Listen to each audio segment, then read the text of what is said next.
Welcome. What a great day. It is my great pleasure to welcome everyone to this historic day at Tulane University. I'm especially honored to welcome President Joe Biden and First Lady Jill Biden, whose daughter Ashley is a Tulane graduate, back to campus. Today is an extraordinary opportunity to showcase how Tulane and our nation's research universities are supporting the Biden Cancer Moonshot goal of ending cancer. Tulane professors Quincy Brown and Brian Suma, co-leaders in the ARPA-H-funded project that will be announced today, are taking cancer research to a new level. Thanks to their pioneering work, cancer patients undergoing surgery will know within minutes whether all cancer has been removed from the tumor site, avoiding repeat surgeries. This advance will save countless lives. Mr. President and Dr. Biden, together, you've been relentless champions in the battle to end cancer. Through your creation of ARPA-H, you have inspired and empowered the research community to take risks that can produce transformative changes in cancer research and care. Today, we are celebrating some of the results of your tireless commitment. Please join me in welcoming President Joe Biden, First Lady Jill Biden, and Tulane's Dr. Quincy Brown.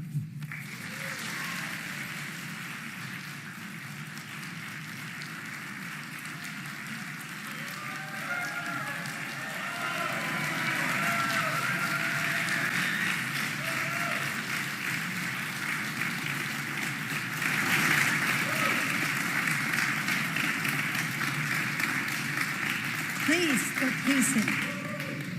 President Fitz, thank you for welcoming us to your beautiful campus today.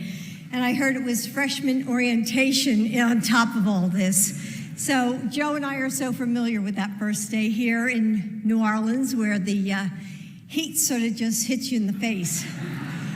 But that's okay. And I want to thank the press for being here, because without your being here, you give people hope, because they're going to hear about the amazing things that they're doing here at Tulane. And that will give people at home, people that read the newspapers online, that will give them hope. So thank you for being here. You know, it's great to be back in New Orleans, where scientists and researchers are at the forefront in this fight against cancer. And whenever I meet with cancer researchers and scientists, one thing always stands out. It's the relentless optimism. They hear words like never and think, maybe not yet, but one day soon.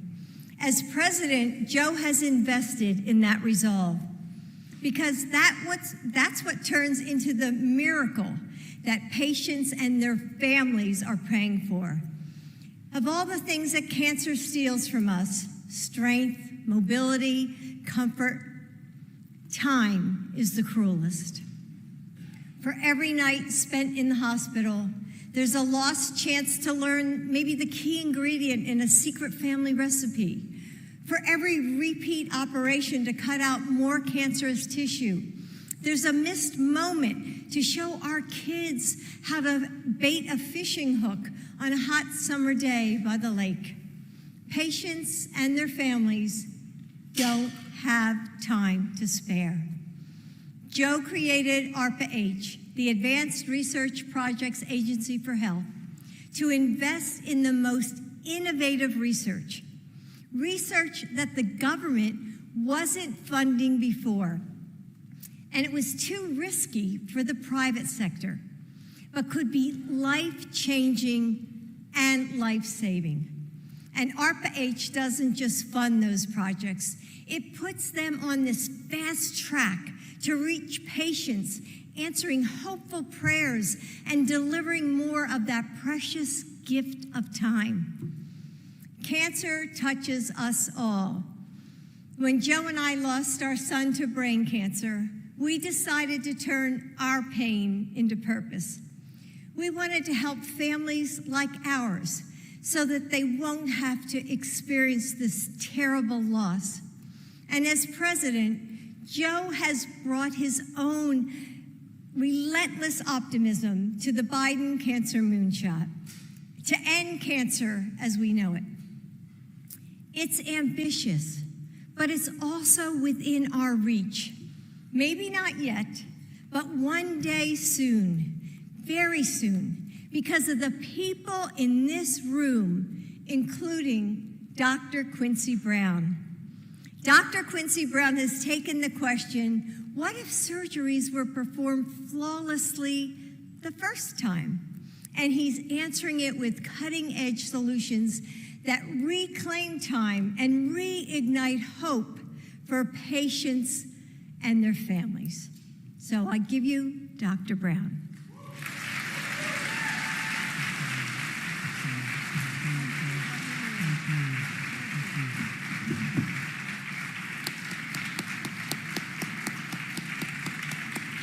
Thank you all, Mr. President, Dr. Biden, distinguished guests, colleagues, friends, and family. On behalf of our research team, I would like to personally extend my sincerest gratitude for your presence here today.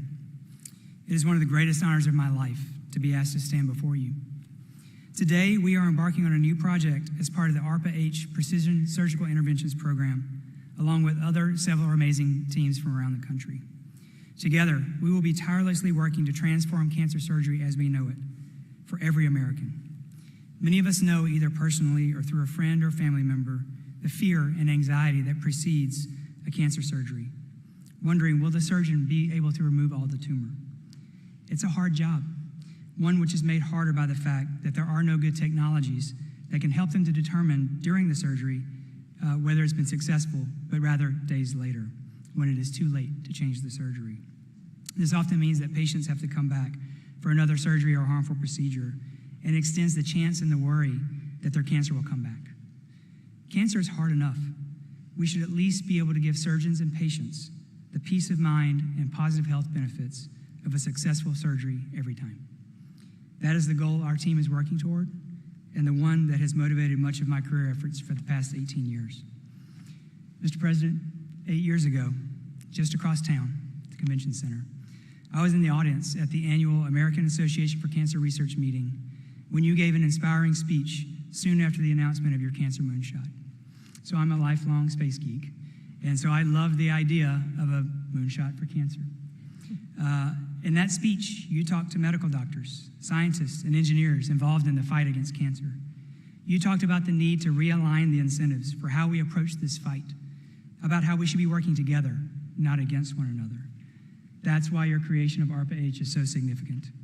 The model of ARPA-H is to give researchers an impossible task and to make them imagine the possible by putting together teams from academia, industry, regulatory science, human-centered design, and government, and then giving them the resources to succeed in areas where progress has stalled. I was born in a small farming community in North Louisiana, Columbia, Louisiana. I am so impressed that the mission of ARPA-H is to develop life-saving technologies that can work in rural or community settings and baking that into the process for every American. Not only in this program do we have to develop amazing new technology, we have to deploy it in 2 rural hospitals at the end of the project, at the end of 5 years. So we can't build a $1 million device. This hits me close to home, and it inspires our team to keep the pedal to the metal. Mr. President, Dr. Biden, I want to thank you both for doing what you said you would do, for your commitment for fighting against cancer, and for making this amazing program possible so that every American can hopefully not have to worry about whether their cancer was successfully removed. Thank you.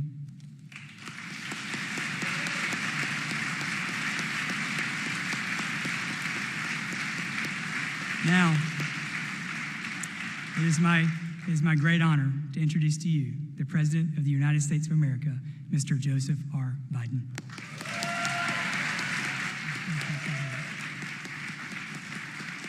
Thank you, please. Thank you. Thank you. Please. Thank you very much.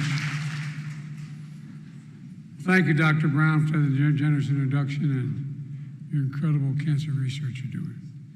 And thank you, Congressman Carter, who couldn't be here today because his wife is getting promoted to Major General in the United States Army. I pinned down those 2 stars in the Air Force One. She's now going to another major event.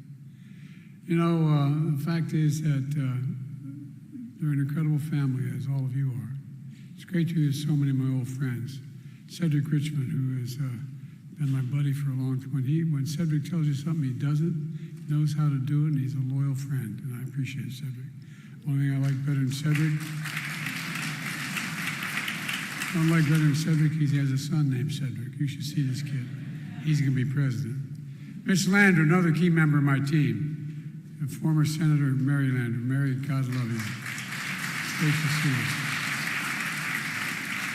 And John Breaux, a former colleague of mine and a guy who, whenever he said he'd do it, he got it done.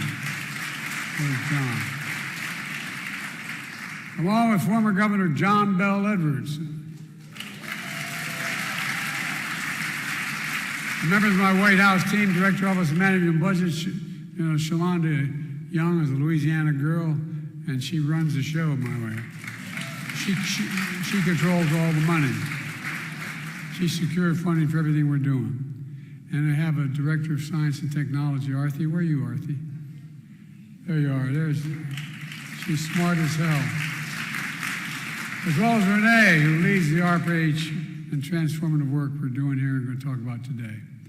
And Danielle, who leads our Danielle, where are you? Danielle, she leads our Cancer Moonshot. Was with me when I launched the Moonshot when I was Vice President of the United States. I made the case to President at that time.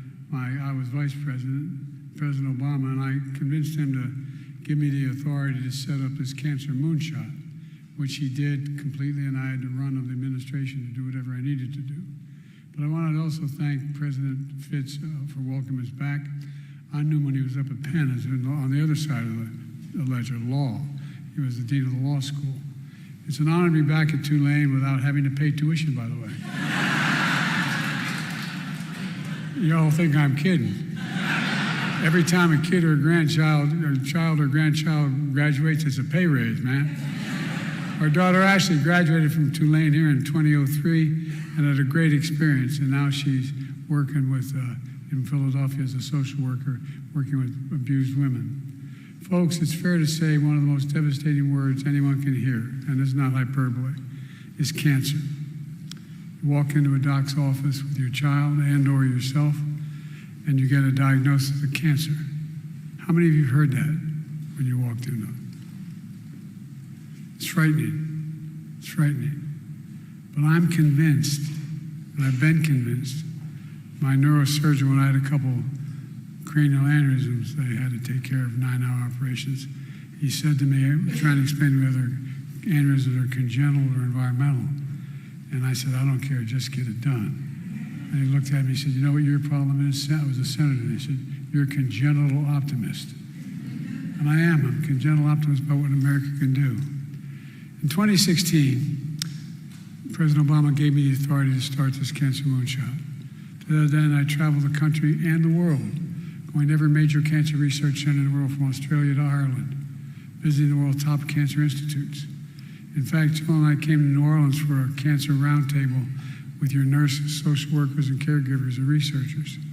And what amazed me when I visited a foreign country and spoke to heads of state about coming, they didn't just talk about it, John. After I said, what did you learn? They want to know about cancer. Everybody does. They asked me whether this moonshot would work. So one of the biggest things I found out is that there wasn't a lot of information sharing going on. As we traveled all through the world, I'd find that in one area they'd show me they had this research. I said, but have you shared it? No. They were not sharing the information, even though funding from the federal government, when given, required sharing, but it wasn't happening. Too many docs walked by that mirror and looked in and saw a Nobel Prize about to be won. I'm not kidding. It really angered me. Scientists weren't sharing the results with other scientists. That's one of the first things we tried to do, is break down the silos so the information was available to everybody.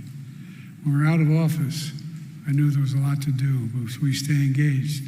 So when I decided to run for president in 2020, I was determined to set up something called ARPA-H. It Advanced Research Projects Agency for Health. The idea is, as the elected officials here know, it's not new. There's an outfit called DARPA, Defense Department's Advanced Research Projects Agency, that drove breakthroughs in everything from the internet to GPS and so much more, because that's all it focused on, I wanted something that did nothing but focus on cancer. ARPA-H does for biomedicine what DARPA does for technology, driving breakthroughs to prevent, detect, and treat diseases including cancer, Alzheimer's, and diabetes, and so much more. When Jill and I reignited the Cancer Moonshot in our administration, we were determined to launch this new outfit called ARPA-H, and that's what we did. Imagine using mRNA vaccines to kill cancer cells. Imagine tackling exactly how a tumor changes over time so doctors can adapt treatments and stay ahead of the cancer as it changes. Imagine applying artificial intelligence to identify existing drugs that can target scientific mutations in rare cancers. Imagine clinical trials that bring innovation to all communities. The nationwide data system allows us to learn from the experience of more patients and more docs around the world and here in the United States. And it breaks down the research silos. This is not a thing we want to keep information, we want to share it. All of these are being pushed through by ARPA-H, which has so far committed more than $400 million to ending cancer as we know it. And a year ago, ARPA-H set its sights on a big idea, calling on researchers and innovators to pioneer new techniques and technologies to make cancer removal more precise, accurate, and successful. Imagine cancer surgery that removes all the tumor the first time without harming healthy cells. Compare that to today. As all of you know, cancer surgery is an incredibly challenging procedure. It takes the best surgeons in the world, and it takes its toll on families.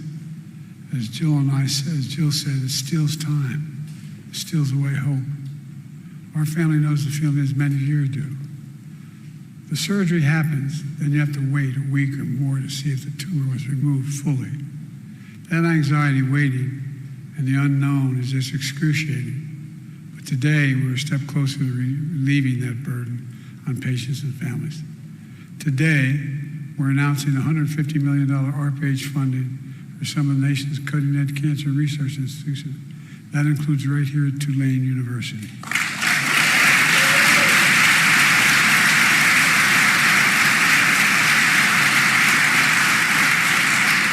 We just met with one of your research teams and we saw 3D views of tumors. It's incredible. It's a roadmap doctors can follow during surgery, unlike anything they've seen before. And right now, surgeons determine how to remove cancerous cells and protect vital organs, nerves, and blood vessels without a clear view of them. A lot of it's a little bit of really educated guesswork, but not positive. The funding we announced today will help get these tools into the operating room to visualize tumors right away instead of having to wait for days and weeks and maybe reopen the patient to go back in. It's a promising step to reduce the need for follow-up surgeries and improve treatments. Outcomes are better will be better all across the board. And we're moving quickly because we know all families touched by cancers are in a race against time. It's all part of our goal of our Cancer Moonshot to end cancer as we know it, and even cure some cancers. We're mobilizing a whole of country effort to cut American cancer deaths in half by 2020 and within 25 years and boost support for patients and their families. I'm confident in our capacity to do that. I know we can, but it's not just personal.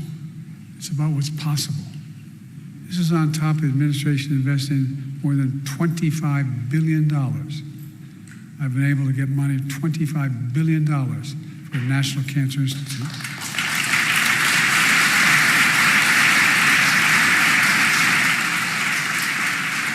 That's an increase of more than $4 billion in just 4 years.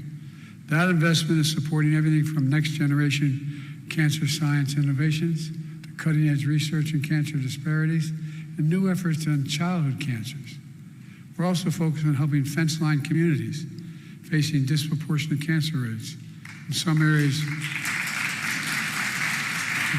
facing 15 to 20% higher rates, like Cancer Alley here in Louisiana.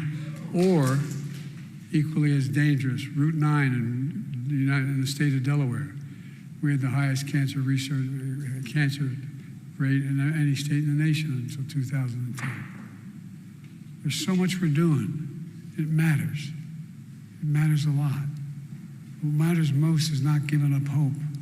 Let me close with this. You heard me say it over and over. America can be defined by one word. I spent a lot of time with Xi Jinping, and they tape everything we say. I spent over 80 hours with him alone, over 17,000 miles in China. And they were in Tibet, near Tibet. And he asked me, can I define America for him? And this is a true story. I said, yes, in one word, possibilities. We believe anything's possible in America. Anything we set our mind to is possible. We are the land of possibilities. That's who we are. And that's what you're doing here at Tulane. There's still more to do, but we know we can do it. We just have to remember who we are. We're the United States of America. I mean this from the bottom of my heart. We're the United States. There's nothing beyond our capacity when we work together. So it's all about working together and sharing data, sharing information. I'm going to be moving off from here to other places as well to make more of these announcements. But we're on the verge. We're in the beginning to fundamentally change how we deal with this dreaded disease. And before I leave, I want to say when my daughter was here, our daughter was here for 4 years at Tulane. She loved it.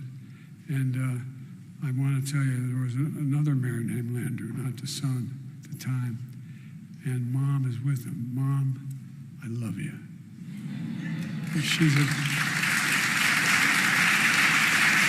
Mrs. Landrieu is one of the finest women I've ever known in my life. I love you, Mom. Keep me in your prayers. Thank you. God bless you all, and may God protect our troops. Thank you, thank you, thank you.